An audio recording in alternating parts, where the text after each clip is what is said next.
जैसे ही अपनी पत्नी के प्राण गए तो इतना रोया और चीख चीख करके, किशोरी तुम कहां हो, मेरी किशोरी तुम कहां हो, मेरी किशोरी तुम कहां चली गई, मैं तुम्हारे बगैर रह नहीं पाऊंगा, मेरी किशोरी तुम कहां हो।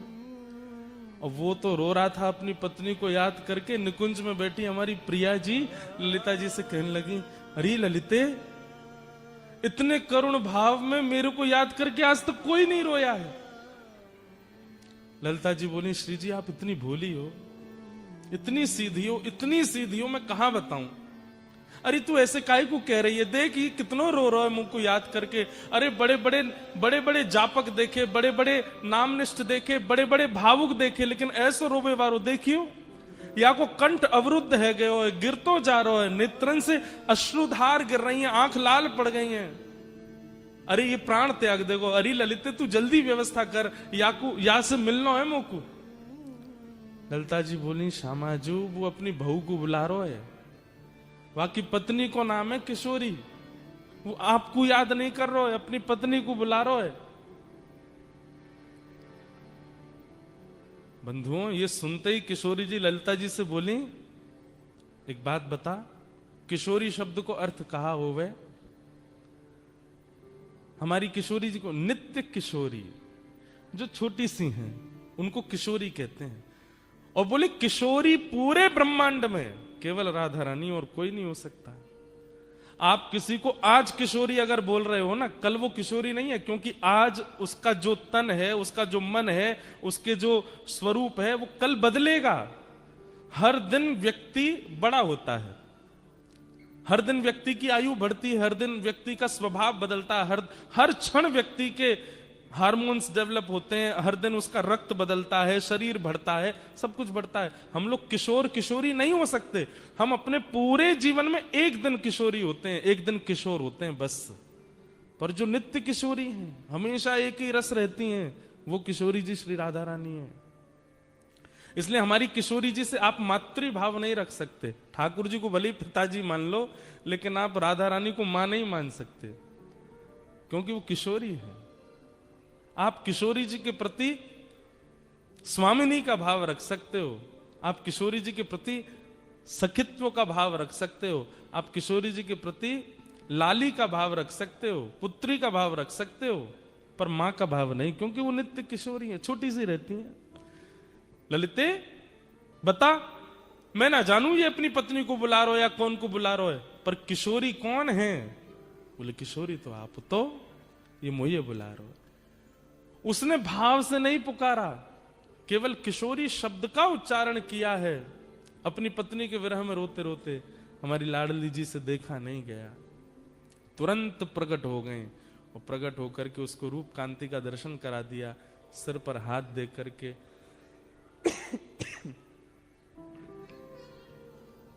उनको अपनी सखी रूप में स्वीकार किया।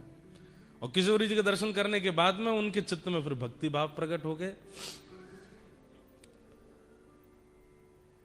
तो किशोर अली नाम की वो फिर संत हुए। उन्होंने फिर खूब ठाकुर जी के भजन लिखे, पद लिखे, भाव लिखे। नाम में कितना प्रभाव है। हम तो फिर भी भाव से करते हैं, हम तो जान के करते हैं, हम तो लीला सुन के करते हैं, तो हम पर कृपा नहीं करेंगे? कोई बिना भाव के, बिना जाने, बिना कुछ समझे गा रहा है, उस पर किशोरी जी कृपा कर रही हैं, हम पर कृपा नहीं करेंगे? निश्चित कृपा करेंगे। इसलिए बस इस नाम का त्याग मत करो। अब एक लीला सुनाते हैं आपको। अभी श्रावण का महीना चल रहा है और श्रावण में विशेष रूप से अब हमारे ब्रजमंडल में झूला पड़ गए हैं। श्रावण में झूला क्यों झूलते हैं ठाकुर जी? क्योंकि श्रावण में बादल इतने हो जाते हैं और चारों तरफ से इतना ज्यादा बादल, और उसको एक हमारे ब्रज भाषा में कहते हैं गुम्माटा सा हो जाता है। गुम्माटा मतलब हवा नहीं चलती, स्थिर हो जाता है, पर वायु में नमी होती है, लेकिन हवा चलती नहीं है। इसके कारण बहुत ह्यूमिड जैसा फील होता है। अब आपके यहाँ तो उल्टा ही वेदर है। बताओ, श्रावण में तो सर्दी पड़ती है यहाँ पे। ऑस्ट्रेलिया उल्टा है। या तो हमारे ब्रज वाले उल्टे हैं या ऑस्ट्रेलिया वाले उल्टे हैं। खुश हो जाओ, चलो ब्रज से आपकी तुलना है गई है। अब हमारे लाल जी अभी विराजेंगे। इस काल में सेवा ऋतु में ठाकुर जी केवल नीचे एक बाघा पहनते हैं, ऊपर कुछ नहीं पहनते। लेकिन अब यहाँ सर्दी इतनी है कि ठाकुर जी को पूरी यहाँ तक हाथ तक पूरी पजम्मी आदि सब पहना के, रात में तो गगदल पहना के कान वान ढक के सुलाने पड़ते हैं, भैया जाड़ो पड़ रहा है। अब अभी कहाँ तस्मानिया गए थे, वहां तो बर्फ पड़ी थी ऊपर पहाड़ पे। तो वहां ठाकुर जी को दो दो गगदल पहनाई, एक नीचे से पहनाई, एक ऊपर से धराई, पामन में नीचे। अच्छा, इनको जाड़ा भी बहुत लगता है और इनको गर्मी भी बहुत लगती है। जाड़ा तो इतना लगता है केवल इतने दिखेंगे सर्दियों में, बाकी दिखेंगे नहीं। और गर्मी इतनी लगती है सब लत्ता फेंक फांक के केवल कॉपीन में डोलते हैं, केवल एक पहन लेते हैं नीचे और कुछ नहीं पहनते। ऐसे हमारे लाल जी हैं। तो अभी जाड़े यहां पड़ रहे हैं, तो जाड़ा समझते हैं ना, विंटर्स आप लोगों की।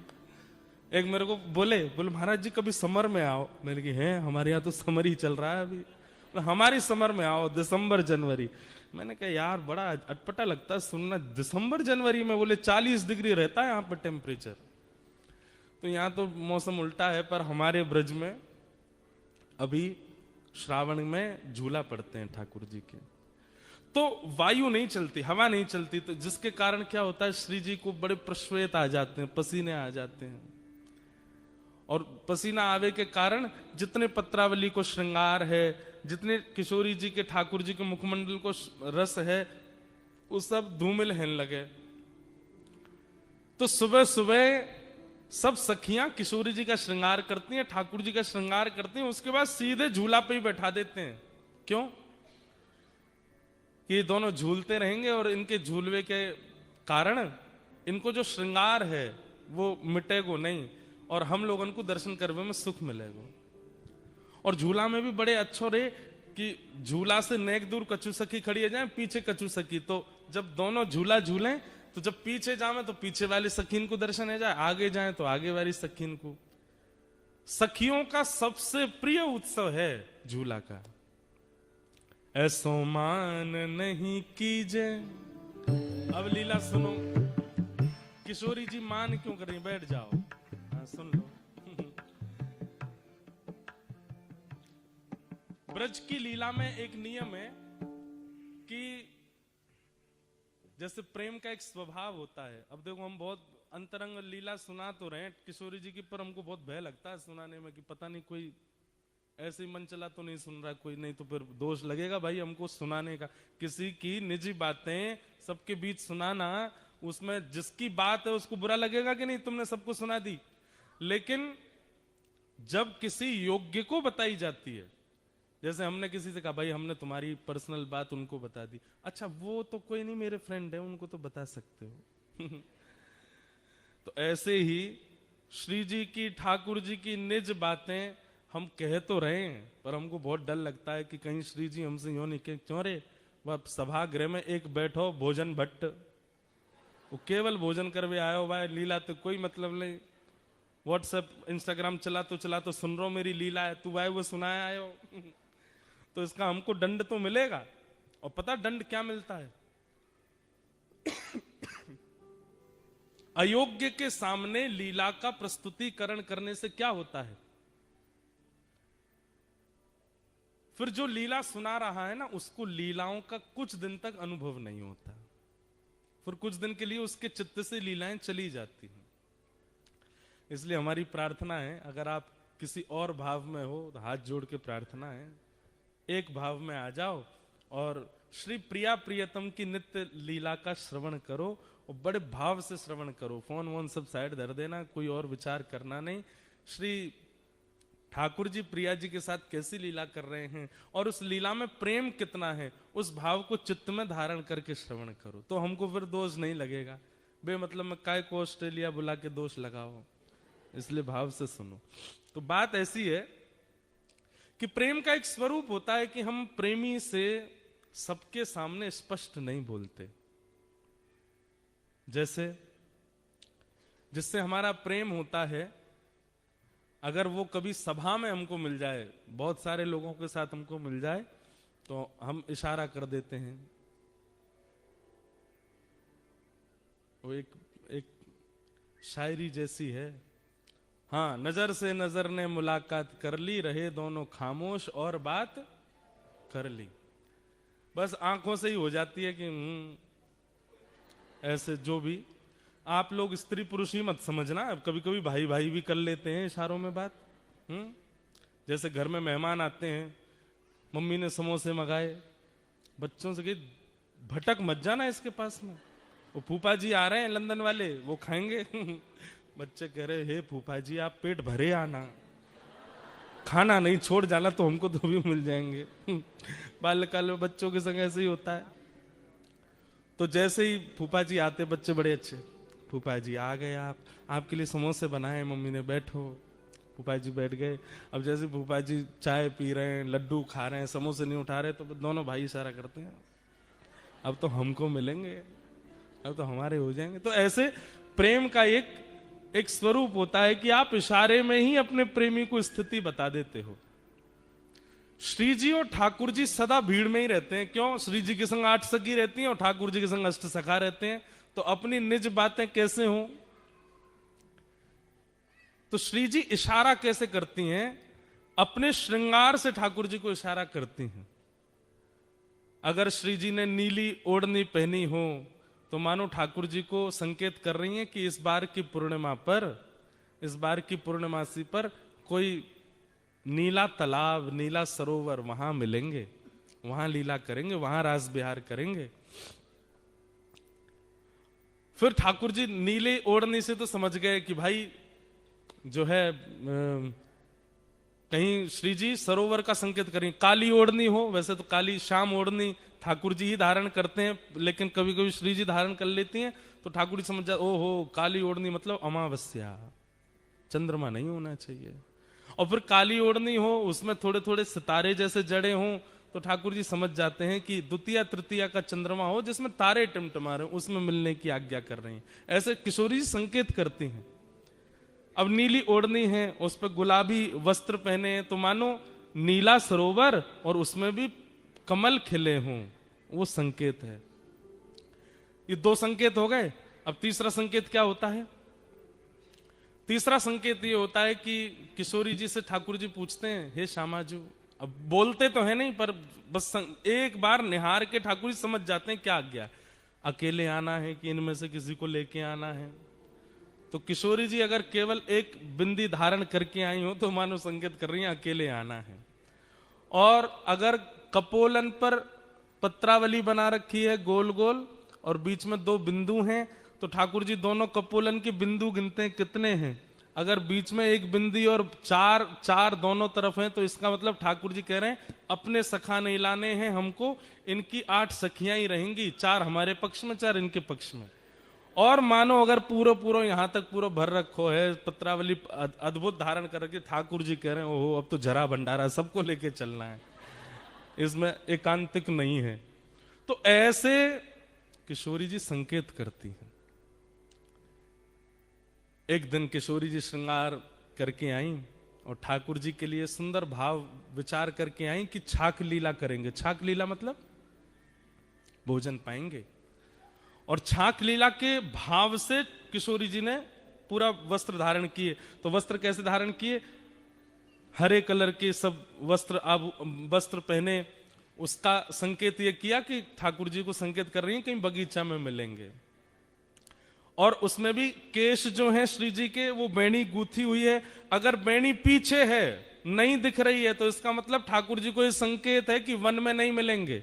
और वेणी अगर आगे है तो वेणी के भाव से संकेत है कि वेणी मतलब चोटी, वेणी के भाव से संकेत है कि घने वन में मिलेंगे। घने केश है ना, वो वेणी आगे है, उसमें पुष्प हो रहा तो उस पुष्प के फूल जहां खिलते हैं उस वन में मिलेंगे। ऐसे ऐसे संकेत करती हैं श्री जी। लेकिन आज सावन का दिन चल रहा था, वर्षा होती नहीं है, बादल इतने घने रहते हैं, हवा चलती नहीं है कि प्रश्वेत के कारण श्री जी का गलती से हाथ चला गया ऐसे, और जितना वो बना के आई थी भाव वो सब मिट गया। लेकिन श्री जी को इस बात का पता नहीं चला।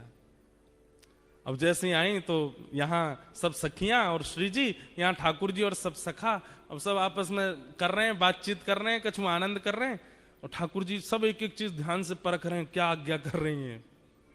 अच्छा, हरे वस्त्र पहने मतलब वन में मिलेंगे, केश आगे हैं इसका मतलब सघन वन में मिलेंगे, ओहो जूही के पुष्प लगे मतलब जूही के वृक्ष, जूही के पुष्प जहां खिलते हैं उस वन में खिले। लेकिन किशोरी जी आज एक संकेत बना करके लाई थी जिसमें छाक का आज्ञा कर रही थी। जैसे एक तो होता है बिंदु बिंदु बिंदु बिंदु बिंदु, ऐसे पत्रावली हो तो समझो कि केवल रास होगा, आप सखा लिया ना, हमारी सखी आएंगी और रास विहार करेंगे। लेकिन उस बिंदु के भी ऊपर सुंदर सुंदर कुछ आकृति बनी हो तो उसका संकेत ये होता है कि नहीं छाक लीला होगी, सबरे सखांत कहीं अपने अपने घर तक कछु बना के लाएंगे, हमारी सखी सब बना के लाएंगे और फिर वहां बैठ के सब पामेंगे। तो आज छाक वाला श्रृंगार किया था, वो मिट गया। तो ठाकुर जी ने जब मुखमंडल की ओर देखा तो सब मिटा हुआ। ठाकुर जी कह रहे हैं कि श्री जी आज्ञा कर रही है मिलनो ही ना है, आज्ञा नहीं दे रही है मिलने। तो ठाकुर जी किशोरी जी से कह रहे हैं, किशोरी कह रही ठाकुर जी को समझ ही नहीं आया, बोले कि ये तो स्पष्ट बोल रही है कि मिलना ही नहीं है। अब सबके सामने बोले कैसे, थोड़ी देर वहां बैठ के सब चले गए। अब श्री जी ने सब सकीन सो कहीं, तू कढ़ी बना के लाइयो, तू खीर बना के लाइयो, तू रबड़ी बना के लाइयो, श्याम सुंदर आमेंगे उनको मक्खन बहुत प्रिय, तू मक्खन निकाल के लाइयो, तू ऐसी ऐसी मोटे टिक्कर बना के लाइयो। और सब सब सकीन सो कह दी, वहां सब सखा भी कछु कछु लेके आ रहे होंगे। सोचो कैसा प्रेम संपर्क था। ये व्हाट्सएप और इंस्टाग्राम वाला टाइम नहीं है, और ये स्वच्छंद प्रेम है, इसमें काम दूर दूर तक नहीं है।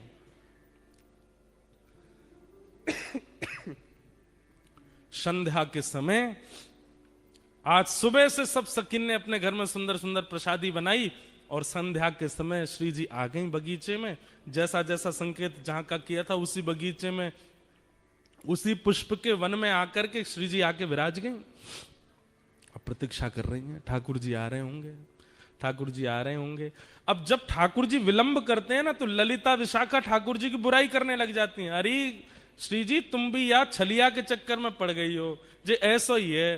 तो श्री जी को और पीड़ा होती है कि उनकी बुराई मत करो, और फिर करते करते बुराई ऐसे कहने लग जाती हैं, हमें तो ऐसा लगे नंदगाम में कोई और गोपी आ गई है, वो और ज्यादा सुंदर है, और वाने बढ़िया अपने घर में कछु रबड़ी बनाई होगी तो लाला मही चलोगे और मही पेट भर लियो। अब ये सब सुनकर के श्री जी को बहुत पीड़ा होती है। बहुत देर हो गई ठाकुर जी नहीं आए। वहां श्री वृषभानु भवन से कीर्ति मैया आवाज दे रही हैं, अरे श्यामा, अरे लाली तू कहाँ है, जल्दी आ जा।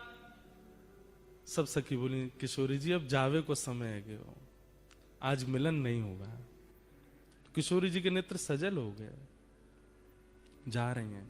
और रास्ता में अब पूरे निर्णय कर लिए, आन दो कल, अब नहीं मिलूंगी इनसे, आज के बाद कोई संकेत नहीं करूंगी, आज के बाद कभी नहीं मिलूंगी, और आज के बाद यूं करूंगी त्यों। सब मन में विचार कर लियो।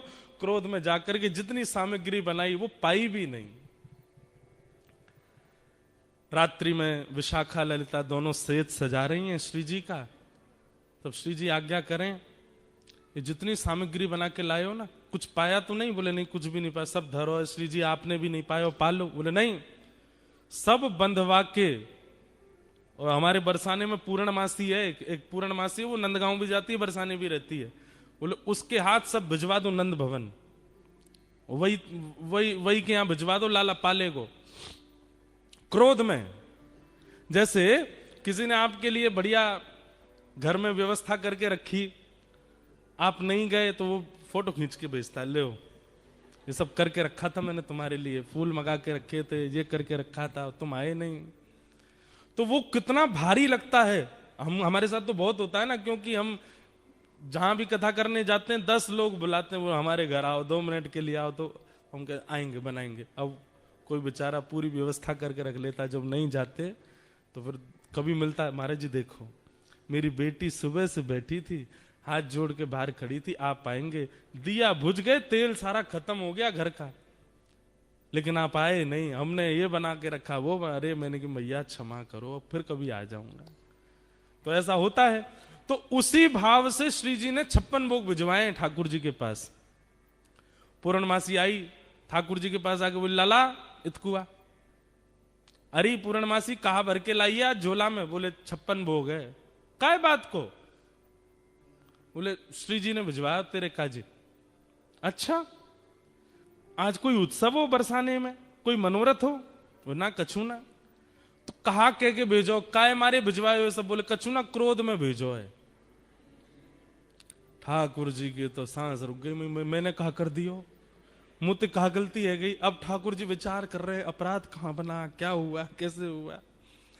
तब अगले दिन फिर ऐसा नहीं है कि मिलते हैं एक ही जगह। यहां ठाकुर जी गैया चराने जाते हैं, श्री जी और सब सखियां जो हैं वो दही बेकन के लिए सब सखियां जाती हैं, श्री जी उनके संग जाती हैं, बीच में कहीं भी मिल लेते हैं और थोड़ी वार्ता हो जाती है। तो आज श्री जी रुकी ही नहीं, ठाकुर जी सामने से आ रहे हैं और श्री जी चलती चली गई। अब लाल जी पीछे चरणन में प्रणाम करें, हे श्यामाजू कहा है गो। किशोरी जी तो सुने नहीं, तो फिर ठाकुर जी ललिता जी के पास गए, हे ललिता जी आप बता दो कहा भयो, काय को नाराज बैठी हैं, ऐसो मैंने कहा कर दियो। बंधुओं एक बात मैं बीच में बोल दूं, इन लीलाओं को सुनकर के आप कहीं ये विचार मत कर देना कि भाई ये वही कृष्ण है जो सुदर्शन चक्र धारण करते हैं। हाँ ये वही कृष्ण है, ये वही कृष्ण है जो महाभारत युद्ध में द्रुत गति से रथ को हाँकते हैं। ये वही श्री कृष्ण है जो विराट रूप धारण करके सहस्त्र शीर्षा पुरुखा सहस्त्राक्ष सहस्त्रपात, 1000 मुख 1000 हाथ 1000 चरण जिनके प्रकट हो जाते हैं, ये वही श्री कृष्ण है। लेकिन व्रज वृंदावन में अपने प्रभाव को छुपा देते हैं, स्वभाव में रहते हैं। वृंदावन के श्री कृष्ण अलग ही हैं। ऐसे डर रहे हैं जैसे मानो श्री जी अगर नहीं रीझी तो मेरा तीनों लोक लुट जाएगा। आज घबरा रहे हैं। ललिता जी कह रही हैं हम तो तभी बताएंगे। बोले कब? बोले पहले विशाखा की चरण दबा के आओ, जाओ। ठाकुर जा रहे, अरे विशाखा तू तो बड़ी अच्छी है। नहीं नहीं तुम गोबर चुट्टी बोल रहे थे मुझे उस दिन। ना ना आज के बाद लाए बोलूंगा। बोले कहा बोलोगे? अरे तू तो रानी है, तू तो महारानी है। अरे विशाखा तू तो ऐसी है, तेरी भलैया ले लूं। नहीं आरती करो। बोले आरती करता हूं, तू जो कहेगी सो करूं। यूं बता दे श्री जी नाराज काहे क्यों है? सबरी गोपी अपने अपने काम करवा ले ठाकुर जी थे। अच्छा लाला तो एक काम कर, वो ऊपर गोबर उपला थापिया जा। ठाकुर जी गोबर थाप रहे। अरे तू बता दे बस काय बात ते नाराज है। जब खूब थक जाते हैं ठाकुर जी भी, तब बोले वादना श्री जी ने संकेत कियो, छाक लीला को संकेत कियो। रात में सब सामग्री बना के हम वन में प्रतीक्षा करती रही, ना आयो सखान को लेके। ठाकुर जी बोले कब? बोले परसों। बोले कैसे कियो संकेत? बोले पत्रावली बनी, पत्रावली में ऊपर ऊपर सुंदर सुंदर आकृति बनी, छाक लीला को संकेत कियो और नहीं आए तुम। अरे मैं तेरी सौगंध खा के कह रहा हूं, अब मेरी सौगंध मत खावे, मोए अभी जीनो है। ठाकुर जी बोले अरे तू जाकी के बाकी सौगंध खा के करूं, मोए ना दिखे। ललिता विशाखा, विशाखा जी बोली नहीं नहीं हमें सब पता है, नंदगाम में कोई गोपी आई है, वाने रबड़ी बनाई, वाके घर। अरे तू जो कहेगी सो करूंगा, सौगंध खा के करूं, ऐसा कोई बात ना है, मो संकेत पता नहीं चलो। तब ललिता विशाखा बोली अब तो श्री जी को मनावे के काजे कोई योजना करनी पड़ेगी। ठाकुर जी बोले कहां करूं? तभी वन में देखी कि 2 वृक्ष और दोनों वृक्षन से एक बेल निकल करके, एक वृक्ष की बेल निकल के दूसरे वृक्ष पर जा रही है। ऐसी एक डाल है, हमारे ब्रज में आज भी ऐसी डाल हैं और केवल ब्रज में ऐसी डाल हैं जहां वास्तविक स्वाभाविक झूला बने हुए हैं। ठाकुर जी ने वो जैसे ही देखो, ठाकुर जी बोले अब एक तरीका है। बोले कहा? बोले या कुछ झूला बनाऊंगा। ठाकुर जी ने सुंदर झूला सजायो, वहां पे पाटो लगायो, सुंदर वहां पे एक गद्दा बिछा दियो, वहां पे सुंदर पोशाक धर दी, इत्र आदि लगा दिए, सुंदर तैयारी करके बिल्कुल झूला झुलावे की। श्री जी झूला का एक स्वरूप है, जिनके घर पे है वो जानते होंगे। कितनी भी टेंशन में आप बैठे हो, कितनी भी दिमाग में कुछ भी चले, झूला पे जाके बैठ जाओ, आप बिल्कुल शांत हो जाओगे। जैसे झूला आगे पीछे झोटा लेगा ना, आपका मन अपने आप प्रसन्न हो जाएगा। और या फिर ऐसा कहो प्रसन्न व्यक्ति ही झूला पे बैठता है। अब प्रसन्न व्यक्ति झूला, उसको कहो झूला, अरे मुझे नहीं बैठना, बैठो ना झूले पे। झूले पे वही बैठता है जो प्रसन्न हो। या फिर अप्रसन्न को बैठा दोगे तो उसका जितनी भी अप्रसन्नता है वो चली जाएगी। ये झूले का स्वरूप है। तब झूला तैयार करके तब श्याम सुंदर गए। ललिता जी कह रही हैं, अरे ये रसिक प्रीतम श्याम सुंदर आपकी बाट निहार रहे हैं। आपको ठाकुर जी दूर जाके झूला के पास बैठ गए। किशोरी जी कह रही हैं कि ठाकुर जी तो कह लो खुद ने बनाया और झूला खुद ही झूल लेंगे। तो ठाकुर जी संदेशा भिजवा रहे हैं, बोले जब तक श्री जी प्रसादी नहीं करेंगी तब तक ना बैठूंगा। पहले श्री जी प्रसादी कर दें तब बैठूंगा मैं। तो तब ललिता विशाखा समझा रही हैं, सब सखीन ने जाकर के श्री जी को मनायो, हे श्यामाजू ऐसी मेहनत थे, छोटे छोटे हाथन से झूला बनायो है, पाटो बिछायो है, वापे रेशमी वस्त्र डारो है। श्याम सुंदर इतना श्रम करके देखो कैसे चढ़ चढ़ के पेड़ पे पूरे झूला की तैयारी कर रहे हैं। ऐसे मत करो, चलो। अंत में श्री जी मान गई। अब श्री जी तो बेचारी हमारी सहज है, नेक में ही मान जाए, मान करें जरूर है लेकिन मान बहुत जल्दी जाए। इतने में किशोरी जी आ गई। अब जैसे ही किशोरी जी आई तब तक ठाकुर जी ऋषिया गए। ऋषियानो समझे? ऋषियानो कहते के ऋषियाना एक अलग भाव है। ऋषियाना का मतलब ये होता है कि जैसे पहले तो देख लो, हमारी बात मान लो, देख लो, खा लो, देख लो हमने बनाया आपके लिए, प्लीज पालो, देखो हम तुम्हारे लिए ये किया, ये देख लो, ऐसे मत करो। जब फिर भी नहीं मानता सामने वाला तो फिर ऋषियाए वाला व्यक्ति जब आप फिर जाओगे तो अब मैं दूंगा नहीं, ये होता है ऋषियाना। ये गुस्सा नहीं है, अब नहीं दूंगा। अरे अब हम मान गए, अब तुम चाहे जितने माने हो अब नहीं मिलेगा, पहले देना था। तो ठाकुर जी अब ऋषिया गए और जैसे ही ठाकुर जी ऋषियाए श्री जी आ गए। अरे कहाँ है श्याम सुंदर? बोला हाँ यहीं थाड़ो। कहाँ? पाटो काई को उठा लियो या मैं तो झूला में तो पट्टा उठा लियो ठाकुर जी ने, वो धर दो ना ना, हमारो झूला, हमारो पाटो, हमारी सजावट, हमारे हाथ से भाई हम ही झूल लेंगे, ले जाओ अपनी श्री जी को। अरे बड़े घर की है, इनको बड़े घर की चाहिए, ले जाओ, हमने अरे देखो ऐसे मत करो, बड़ी मुश्किल से तो मना के। बोले मोह ना मनानो, ले जाओ, वापस ले जाओ इनको, मैं अकेला ही झूल लूंगा यहाँ पे। तो अब यहाँ पे दूसरा विवाद हो गया। श्री जी और ठाकुर जी दोनों में थोड़ी सी होड़ है गई। तो श्री जी बोली, अब तक तो बोली नहीं, श्री जी बोली मैं तो यहीं पे बैठूंगी और यही पाटे पे बैठूंगी। ठाकुर जी बोले कोई जिद है? मैंने बनायो, मेरो पाटो, आप कहीं को बैठोगे? बोले मैं तो बैठूंगी, तुम जाके दिखाओ यहाँ पे। ठाकुर जी जान लगे तो सखीन ने घेर लिए। बोले जान नहीं देंगे, हाथ पांव बांध के पकड़ के बंसी वंसी तोड़ ताड़ के धर देंगी तुम्हारी। भाई श्री जी बैठेंगी अब तो। बड़ी मधुर लीला। तो फिर ठाकुर जी बोले अब ठीक है बैठेंगी, लेकिन वो बात होती है ना जैसे छोटे बच्चों में होड़ होती है, नई कुर्सी लाए पिताजी। तो कई बच्चे ऐसे होते हैं कि कुर्सी खुलेगी तो पहले मैं बैठूं, जो कोई और बैठ जा तो वो इसी बात पे ही रोने लगते हैं कि ये क्यों बैठे, अरे तू अब बैठ जा। अब नहीं, मुझे पहले बैठना था। अब ठाकुर जी बोले मैं पाटो तो लगा दूंगा पर पहले मैं बैठूंगा। श्री जी बोली ललिता जी कह दो इनते। बोले बैठूंगी तो मैं ही पहले। ठाकुर जी बोले मैं पाटो लगा दूंगा, इन्हें झूलना, ये झूल लें, पहले मैं झूल के चलो जाऊंगा तब ये झूलेंगी। अब तो ऐसी स्थिति बन गई, सब सखी सब तो ललिता जी बोली एक काम करेंगे। बोले क्या? एक प्रतियोगिता रखते हैं, उस प्रतियोगिता में जो पार हो जाएगा वो पहले बैठेगा। ठीक है, हाँ हाँ। ललिता विशाखा जी बैठ गई एक कोने में जाके। बोले अब आप दोनों कुछ करो जिससे हम रीझेंगी, उसको पहले बैठाएंगे। तो किशोरी जी बोली मैं बाद में करूंगी, पहले इनते करवाओ, ये जो करेंगे उसका काट मैं करूंगी। तो ठाकुर जी बैठ गए तुरंत और कहा करन लगे। तो श्री रसिक प्रीतम जी, हरिराय महाप्रभु जी, वल्लभ संप्रदाय, वल्लभ कुल में आप आचार्य हुए, आपका ये पद है।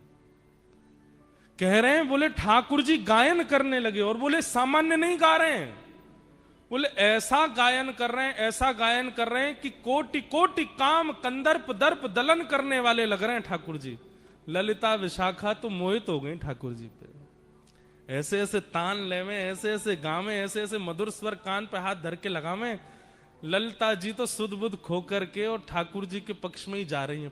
पाटा लेके बैठी हैं दोनों, तो जिसको पाटा देंगे वो पहले बैठेगा।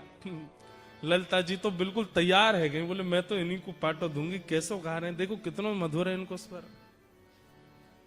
इतने में श्री जी ने आंख दिखाई, बोले माया जाल है, फंसना नहीं इसमें, अभी हमारी बारी तो आने दे।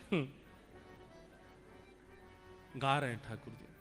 एक वार्ता आती है कि हमारे ब्रज के अष्ट सखाओं में एक सखा हुए श्री गोविंद दास। तो गोविंद दास जी एक बार गा रहे थे और गाते गाते गाते गाते सामने गुसाई जी बैठ के सुन रहे थे। तो गोविंद दास गाते गाते गाते गाते ऐसे करें, ढंग से गाओ, ऐसे नहीं करो, चलो प्रेम से गाओ। तो सामने बैठे गुसाई जी बोले किसको डांट रहे हैं, ये बगल में कोई बैठा तो है नहीं, लाला ऐसे नहीं ऐसे गाओ। तो फिर गुसाई जी पूछ पड़े, हे गोविंदा तो तुम किससे बात कर रहे हो? तो गोविंदास जी बोले गुसाई जी आपके मंदिर को लाला है, मैं जब जब गाऊं निकर के आ जाए, मेरे बगल में आके बैठ जाए और फिर कान पे हाथ धर के मेरे पीछे पीछे गावे, लेकिन बड़ा उद्यमी है, मैं जैसा स्वर लगाऊं वहां में एक स्वर अपनो लगा के गावे। तो समझा रहा हूं लाला ऐसे मत गावे। तो गोविंद दास की बात सुनकर के गुसाई जी के नेत्र सजल हो गए। बोले ठाकुर जी बैठे हैं? बोले हाँ। कैसे गा रहे हैं? बोले ऐसे गा रहे हैं। बोले मुझे दिखाई नहीं दे रहे ठाकुर जी। अरे रुको मैं कहूं इनते अभी दिख, नहीं नहीं नहीं, उनको संकोच मत कराओ, वो सहज हैं, उनको जैसे सहज है बैठने दो, मेरी वजह से उनको संकुचित मत करो। पर मुझे बस इतना बताओ, ठाकुर जी गाते हैं तो उनका स्वर कानों को कैसा लगता है? गोविंद दास वर्णन कर रहे हैं, बोले आहा, जब श्याम सुंदर गाते हैं ना, बोले जैसे कभी नदी के किनारे खड़े हों और बिल्कुल शांत वातावरण में नदी की धीमी धीमी स्वर लहरी कानों को सुख देती है। कभी पहाड़ों पर खड़े हों तो पहाड़ों का शांत वो स्वभाव कभी कभी एक ओजमयी वाणी बनकर के कानों को लगता है। सुबह सुबह सूर्य उदय होते समय पेड़ों पर बैठी हुई पक्षी पशु जब चहकती हैं, पक्षियां कोयल चहकती है, उनका स्वर जैसे सुंदर लगता है।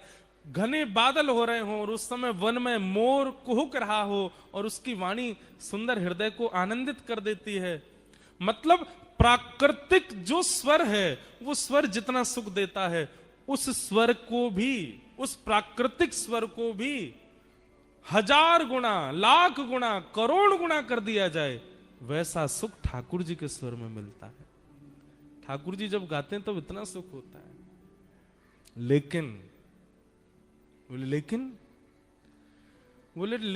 जब हमारी किशोरी जी गाती हैं तो ठाकुर जी भी फीके लगते हैं। किशोरी जी के सुर के आगे तो ठाकुर जी को सुर भी ना चल पावे। हमारी लाडली जी तो उनसे भी आगे है। तो ठाकुर जी ने अपनी सबरे जोर लगा दिए, पहले झूला पे बैठ हुए को खूब गा दिए, ऊट पटांग जैसा उनको भाव आयो गा दियो। अब बारी आई किशोरी जी की। आहा, ठाकुर जी बोले देखो श्री जी कैसो गायो मैंने, अब गा के दिखाओ।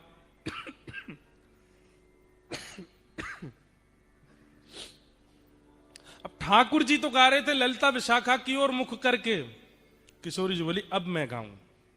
किशोरी जी बैठी ठाकुर जी की तरफ मुख करके, सामने ठाकुर जी बैठे हैं और किशोरी जी उनकी आंखन में आग डाल करके, और जैसे ही गानो प्रारंभ कियो, श्री जी को पहलो स्वर लगते ही ठाकुर जी तो मंत्रमुग्ध है गए और ललिता जी के पास जाके बोले पाटो दियो, और पाटो ले जाकर के लगायो। श्री जी गा रही हैं, अपने अंक में श्री जी भर के उठाए ली और ले जाकर के पाटे पे विराजमान कर दी है। की जय। रसिक प्रीतम यह होड़ पिया परी, रसिक प्रीतम यह होड़ प्रिया परी। और फिर क्या कर रहे हैं ठाकुर जी? ठाकुर जी के स्वर की प्रशंसा तो ललिता विशाखा ने करी है, लेकिन किशोरी जी के स्वर को सुन के ठाकुर जी ने पाटो लगायो, किशोरी जी को बैठा दियो और दूर से कोई तृण लेकर के आए और कहीं हमारी नजर नहीं लगे ऐसे तृण तोड़ करके और किशोरी जी की बलैया लेने लगे। श्री जी को झूला पे बिठा दियो। बोलो झूला बिहारणी बिहारी जू सरकार की। रसिक प्रीतम यह होड़ प्रिया परी, रसिक प्रीतम यह होड़ प्रिया परी। रीझ देत तृण तोड़े, रीझ देत तृण तोड़े। ऐसी हमारी किशोरी जी और ठाकुर जी की ये। और फिर ठाकुर जी झुला रहे हैं श्री जी को, इतने में ललिता विशाखा सब सखियां आ गईं और फिर ठाकुर जी को भी पकड़ करके इन्होंने बैठाए दी और दोनों युगल बिहारी बैठ गए। और जैसे ही दोनों बैठे अब सब सखियां ठाकुर जी को झूला झुला रहे हैं। ये है झूला उत्सव की लीला। पहली बार आज तक के हमने अपने जीवन में यहां सुनाई है, ऑस्ट्रेलिया में। ऐसे हमारी किशोरी जी और ठाकुर जी। ये अब हमारी बात ध्यान से सुनो।